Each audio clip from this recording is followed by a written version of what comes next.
Salut Internet! Dans cette vidéo, on va vous donner un aperçu d'un projet actuel très innovant. En quoi une technologie récente, appelée blockchain, peut changer nos habitudes en matière de consommation d'énergie. Elle est réalisée par 6 élèves de Centrale Lyon, dans le cadre de leur projet d'études, en partenariat avec l'entreprise Soprasteria. On adore les nouvelles technologies.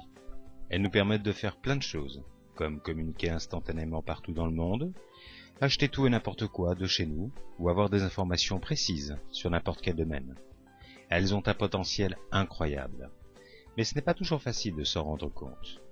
Ici, on va vous expliquer en quoi la technologie blockchain, présentée par de nombreux médias comme révolutionnaire, permet de changer nos habitudes en ce qui concerne notre consommation d'électricité. Cette démarche consiste à réaliser une gestion intelligente de la répartition d'électricité sur un réseau. Partons du plus simple. Aujourd'hui, pour avoir du courant électrique, on a un contrat avec EDF.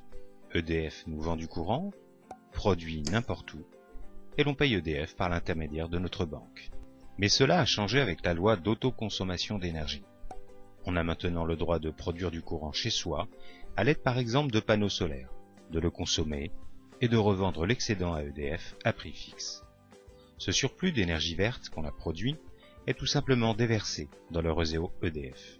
Le problème, c'est que cette partie de notre production ne peut être stockée par EDF. Elle est donc injectée dans le réseau d'EDF. Ce courant va effectuer en moyenne un important trajet, et ce trajet coûte de l'argent. En effet, il y a des pertes électriques sur le réseau, en moyenne 10% sur toute la France, ce qui n'est pas négligeable. On peut faire mieux. Pourquoi ne pas vendre ce surplus d'électricité directement à un consommateur voisin qui en a besoin? Prenons l'exemple de Bob. Bob a des panneaux solaires sur le toit de sa maison. Mais lorsqu'il part en vacances, il n'utilise pas le courant que ces panneaux continuent à produire.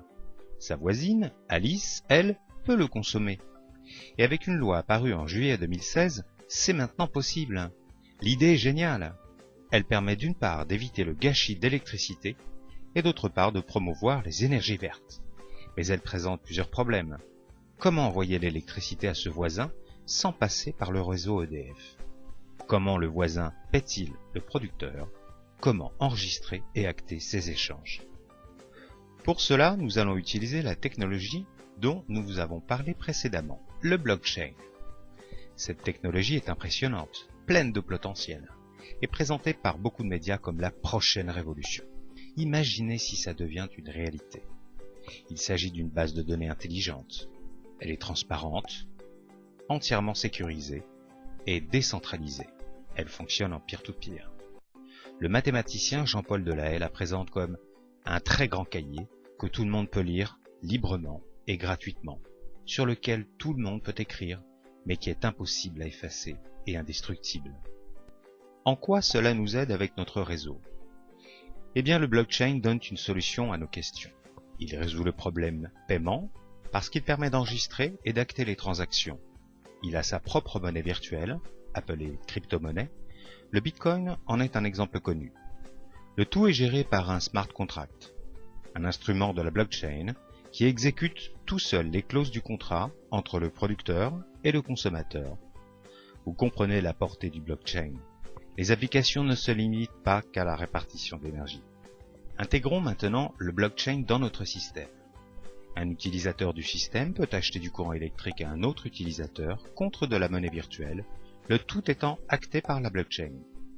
La monnaie virtuelle peut aussi être échangée contre des euros ou des dollars, comme on peut acheter ou vendre des bitcoins.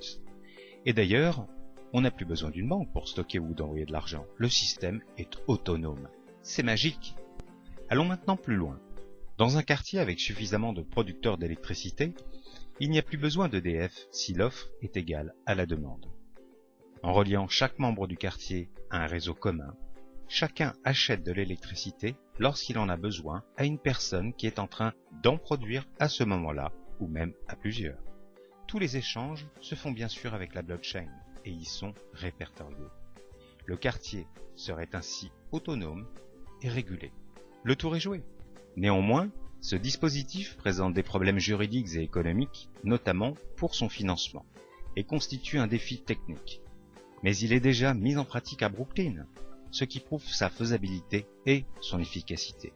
L'enjeu d'un tel projet est de promouvoir la production locale d'énergie verte, un enjeu majeur pour le développement durable.